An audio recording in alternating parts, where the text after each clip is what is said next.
د کابل نیوز قدرمن لیدونکو سلام. افغانستان ته د پاکستان صادرات کم شوي دي. پاکستانی سوداګر شکایت کوي چې له دې اړخه یې میلیونونه ډالره زیان لیدلی. دوی زیاتوي چې لسګونه کارخانې چې پخوا به یې تولیداتي توکي افغانستان ته صادرېدل تړل شوي او کارګر یې بیکاره دي. پاکستانی سوداګر له خپلو چارواکو غواړي چې د دې ستونزې د حل لپاره د افغانستان له حکومت سره خبرې وکړي.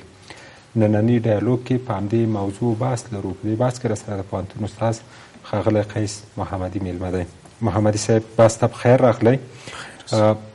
پاکستانی سوداګر پخوا به افغانانو شکایت کوه، اوس اخوا ته شکایتونه ډېر وي. پاکستانی سوداګر وایي چې میلیونونه ډالره تاوان یې له دې کبله کړی چې هغه توکي چې دوی تولیدول او افغانستان ته صادرېده اوس وایي تولیدات هم درېدلي تر ډېره او صادرات هم ورسره کمرنګه شوي.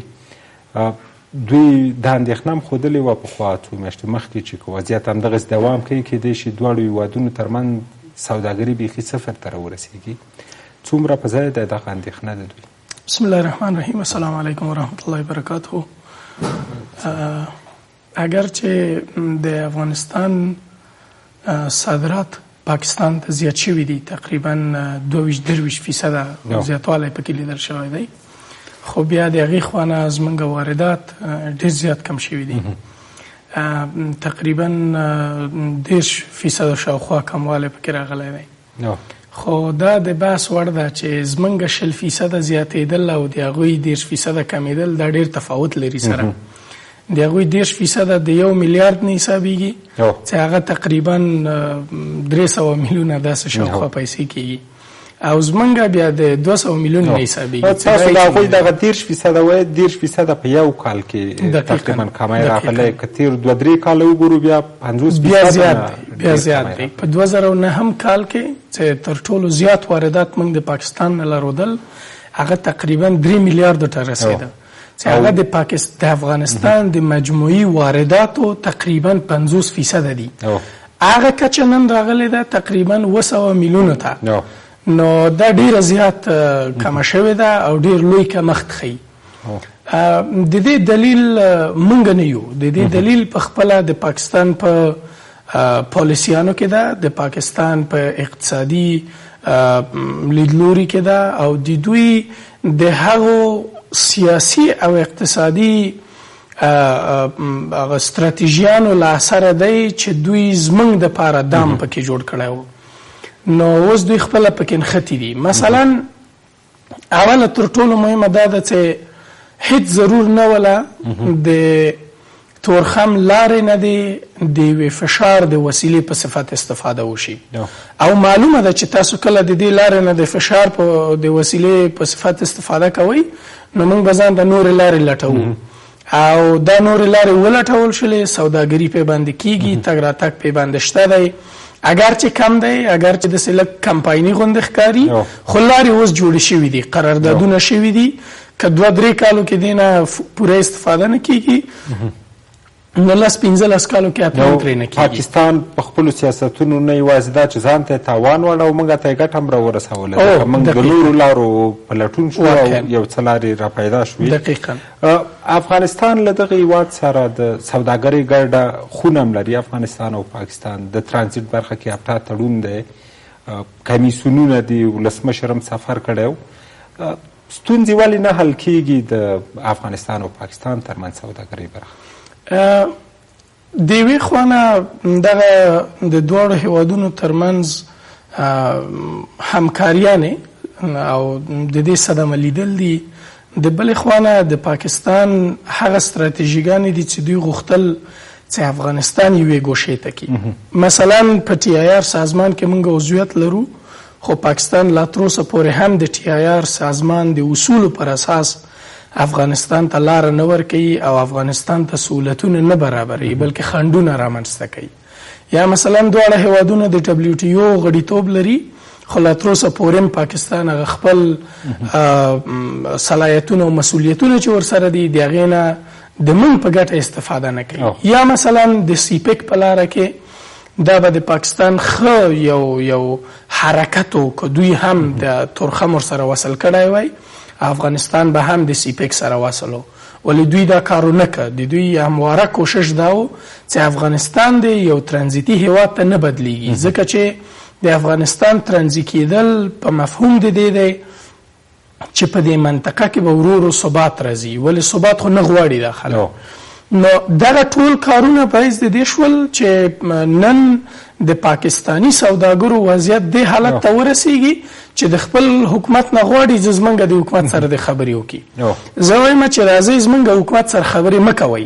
پاکستانی سوداګرو ته به زه دې ځینې یو پیام ورکړم، تاسو خپل حکومت سره کښېنئ خبرې وکړئ. اول د دوی خارجي پالیسي تاسو وګورئ، مطالعه کوئ، وګورئ چې افغانستان ته دوی په کومه سترګه ګوري. دوم، دوی چې دغه سولې پروسه شروع شوې ده په دې کې څه نقش لرودله تر اوسه پورې. دریم، د دوی اقتصادي پالیسیانې وګورئ چې د افغانستان په مقابل کې څه لري. اقتصاد چې دی، تجارت نن د راکړې ورکړې پر اساس او نن د دوه جانبه او څو جانبه ګټو پر اساس باندې استوار دی. نن هغه زمانه نه ده چې د طالبانو دوران دی یا د 2010 کلونو پورې دا دوران یا د مجاهدینو دورانی چې دې کې به یو طرفه ګټي، خام مواد به د موږ نوړي، ټانک بدل تر ته چي، بیا به موږ هغه ته کباړ ورکو، بیرته به کولنګ په موږ خرڅي. داسې نه ده. اوس دوه اړخیزه ګټې دي، څه به رانه اخلي، څه به درنه اخلم، څه به ته ګټې، څه به زه ګټم. خو که پاکستان او د دوی حکومت په دغه باور باندې نه وي که د نن د اصولو پر اساس پر تجارت دوی عقیده او باورمندي ونه لري، د دوی وضعیت د دې نه هم خراب سي. له افغانستان سره د ابټا تړون لاسلیک کړ د ترانزیت برخه کې، اما د هغې د پاسه هم افغان سوداګر وایي چې اخوا ته مشکلاتو سره مخ دي. اپټیکا کمیسیون د همدغه تړون په اډانه کې چوکاټ کې رامنځته شوی چې باید ستونزې حل کړي، اغېزمن نه دی ثابت شوی. پاکستان اوس څومره پوهېدلی؟ پخوا خو ستونزې خپله پیدا کولې، تاسو ورته اشاره وکړه، دغه تړونونو هېڅ هغه ګټه یې معلومه نه شوه. اوس څومره متوجه شوی چې سیاستونه یې په ځای نه دي؟ زه فکر کوم چې لا تر اوسه هم د پاکستان حکومت دې ته په بې ارزښه سترګه ګوري چې ګویا د دوی سیاستونه د ناکام شوي. تاسو څو تړونونو ته اشاره وکړله، هغوی نه تنها دا چې د دوه اړخونو ترمنځ تړونونه تر پښو لاندې کړي دي، دوی نړیوال تړونونه هم تطبیق کړي نه دي. مثلا د اپټا قرارداد د 2011 نه را پدې خو تقریبا 140 واره نه زیاتره د پاکستان لخوا نه نقض شوی دی، په خپل پی باندې اعتنا ورته نه ده کړې.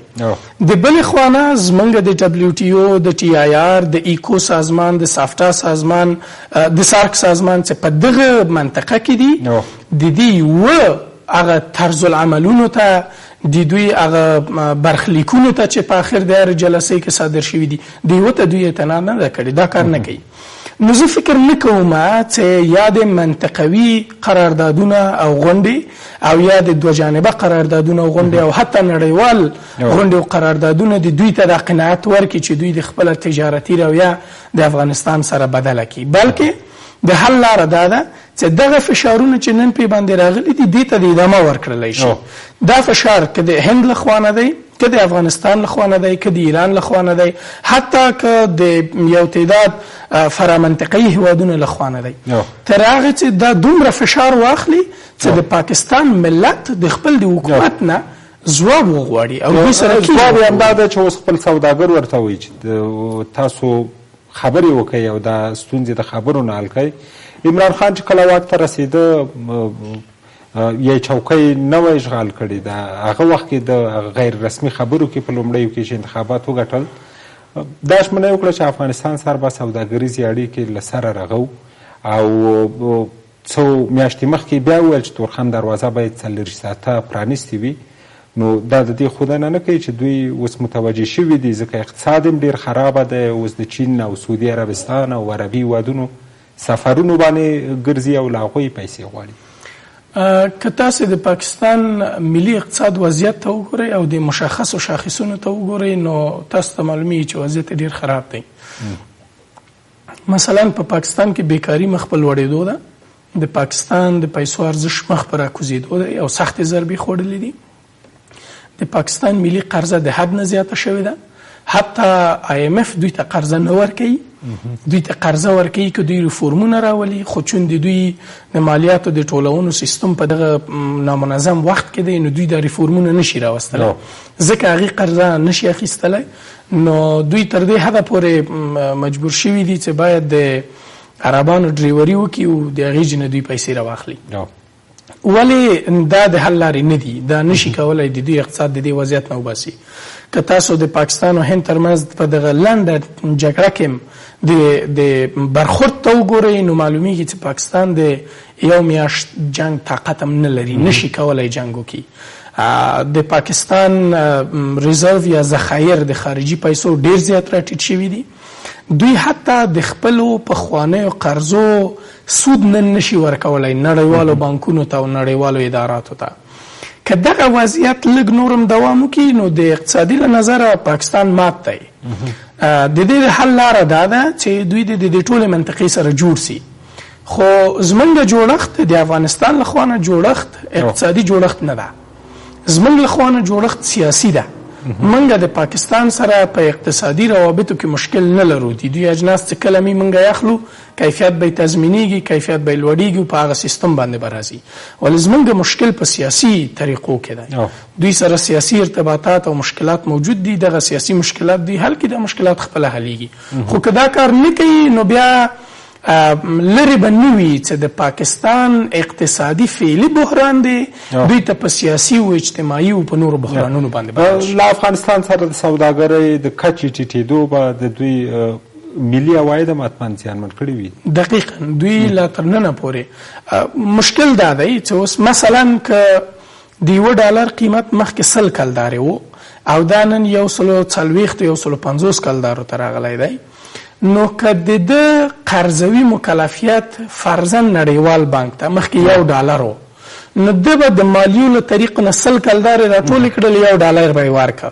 خو نن به دا د مالیې له طریق نه 1.5 کلدارې ټولوي چې عین $1 هغوی ته ورکړي. نو د دوی هغه مالیات چې راټولوي دا کفایت نه کوي، ځکه خو دوی خپلې قرضې نشي ورکولی. چې کله مالیات کفایت ونه کړي د دوی صرف یوه لاره ده چې د مالیاتو فیصدي دې پورته کړي. کله چې د مالیاتو فیصدي لوړه شوله نو هلته سرمایه‌ګذاري نه کېږي، کارونه نه کېږي، فابریکې تړل کېږي او بحران نور هم لمنه غټوي. زما خو لا پیشنهاد دا دی چې دغه نن وخت دی د افغانستان حکومت د اقتصاد وزارت په داسې یو طرحه باندې د کار وکړي چې هغه افغان پانګوال چې په پاکستان کې پانګه اچونه کړې ده او هغه پاکستاني چې په پاکستان کې پانګه اچونه کړې ده، دوی ته د پانګه اچولو زمینه په افغانستان کې مساعده کړي. کله چې هغوی هلته ورباندې فضا تنګه شي، دلته ورته د مالیاتو کمښت موجود وي، دلته ځمکې ورته مفت ورکړل شي، دلته ورته برق موجود وي، نو هغوی به دې ته تشویق شي چې راسي پاکستان هم داسې ښکاري چې دغه ټکي ته متوجه شوی دی، ځکه تاسو به د عمران خان خبرې د همدې 2-3 اونیو پخوا اورېدلې شوی ول افغانان چې په پاکستان کې اوس میشت دي اجازه یې ورکړه چې بانکي اکاونټونه یې خلاص کړي. همدغه به دلیل نه به غواړي چې افغان پانګه راووځي د هغې نه. دوی اوس کوشش د دې کوي، مخکې خو به چې خبره لږ ښکته پورته سوله بیا به دوی ویلې چې ولای تاسو 4 میلیونه او 3 میلیونه او 5 میلیونه مهاجر موږ سره اوسیږي. دا مهاجر خو ترېنه راغلل یوه خبره، اوس دوی دې ته پام شوی دی چې دغه مهاجرو کې د دوی ډېره ګټه وه.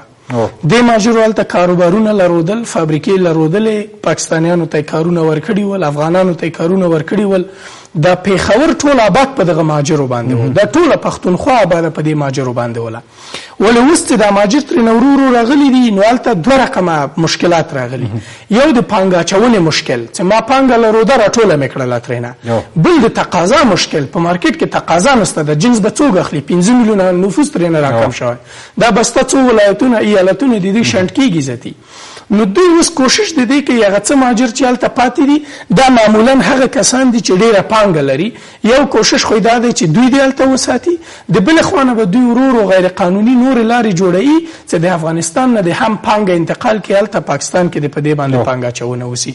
خو دلته لازمه ده چې موږ خپل هغه اقتصادي درایت وکړو او موږ د دوی په مقابل کې داسې پالیسي ولرو چې نه تنها دا چې د خپل پاتې مهاجر راټول کړو، حتی که امکانات وي پاکستانیانو ته، پانګوالو ته، هر چاته نه دا زمینه مساعده کو چې هغوی د راشي دلته د کور ولري، مکتب دی ولري، پوهنتون دی ولري، ورته د پانګه اچونې زمینه مساعده شي.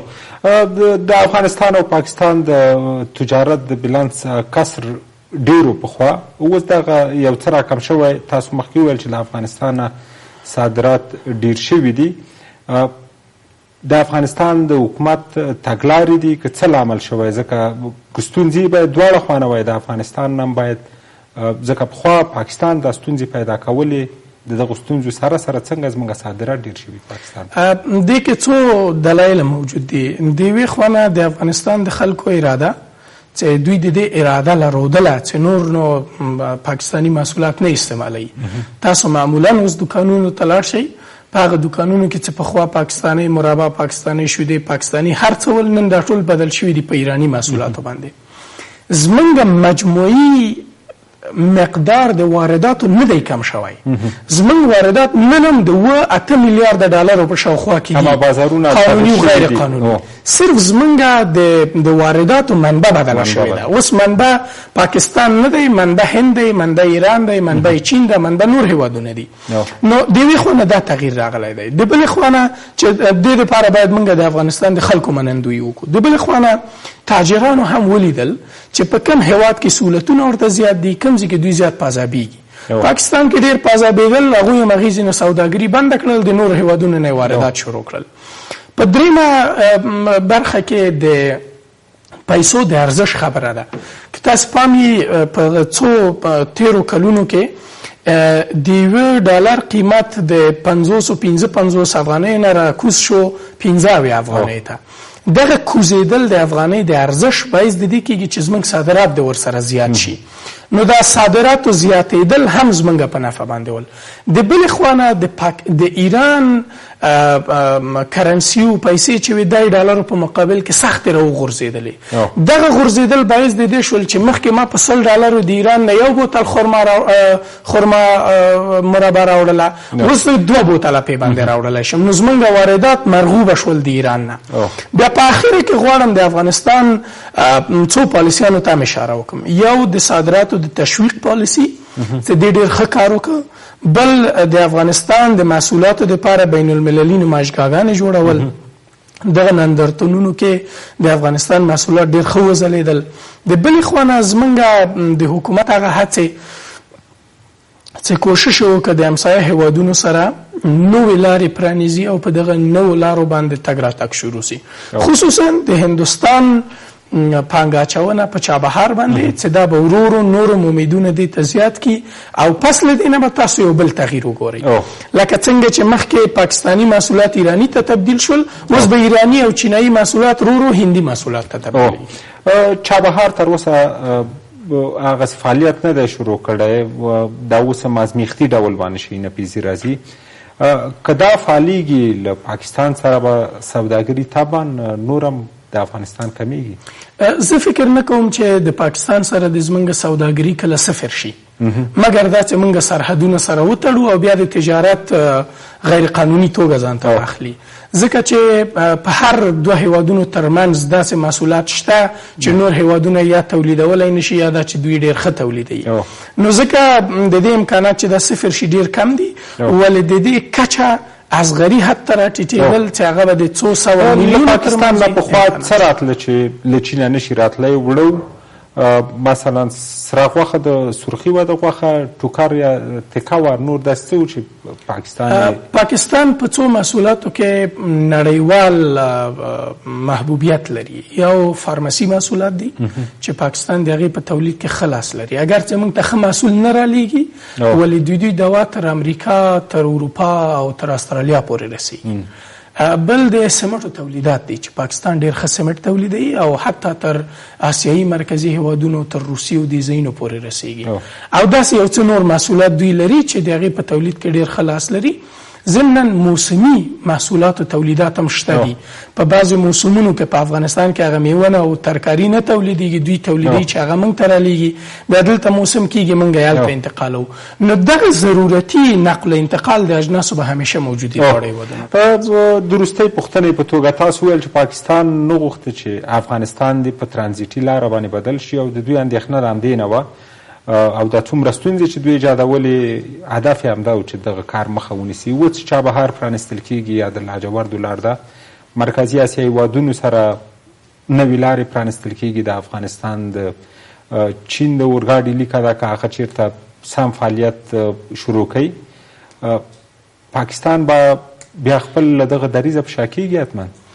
یو د افغانستان موقعیت د ترانزیت لپاره ده. ترانزیت لپاره په دې معنی چې د افغانستان نه د محصولات عبور وکړي، تیر دي شي ترېنه، خو افغانستان به د هغې محصول نه منبع نه به مقصد وي، یعنی جنس به د افغانستان نه وي او افغانستان ته به نه وي راغلی. چې دغه موقعیت موږ نه په چابهار لاسته راوړی شو، نه په لاجوردو، نه په بله لاره باندې. د دې یوازینۍ لاره دا ده چې د واګې بندر د موږ ته پاکستان خلاص کړي، په تورخم د جنس راسي، د افغانستان شمالي او شمال شرقي بندرونه دا اوس چې چین او پاکستان منلو چې افغانستان د سیپک برخه ګرځي، دغه امکانات شته ده. نو پاکستان که غواړي چې موږ د په ترانزیتي هیواد بدل نشو، دا د همیشه واګه او تورخم د بند وساتي. خو که غواړي چې هم پاکستان او هم افغانستان په دغه لاره بدل شي، نو بیا د ګوادر، واګې، تورخم لارې د خلاص شي، دا ترانزیتي بدلیږي. دغه اوسنۍ لارې چې موږ پرانیستې دي د چابهار، لاجورد او د چین د اورګاډي، د ټولو دا چې دي ترانزیتي لارې نه دي افغانستان ته، دوی مقصدي لارې دي چې یا به جنس دلته راځي یا به د دې جنس بل ځای ته ځي. ولې زموږ ترانزیتي مهمې لارې چې دي هغه تورخم، د قندهار لاره چې ګوادر ته ورځي، او زموږ شمال او شمال شرقي لارې دي د اقینې او دغسې د اورګاډي یو لیکه ده چې له ایران نه د مرکزي اسیا هېوادونو په لور ده د افغانستان دقیقه خونه. مننه ډېره زیاته چې راته بحث کوم. سلامت سئ، ډېره مننه. قدرمنو لیدونکو له تاسو مننه چې تر دې دمه له موږ سره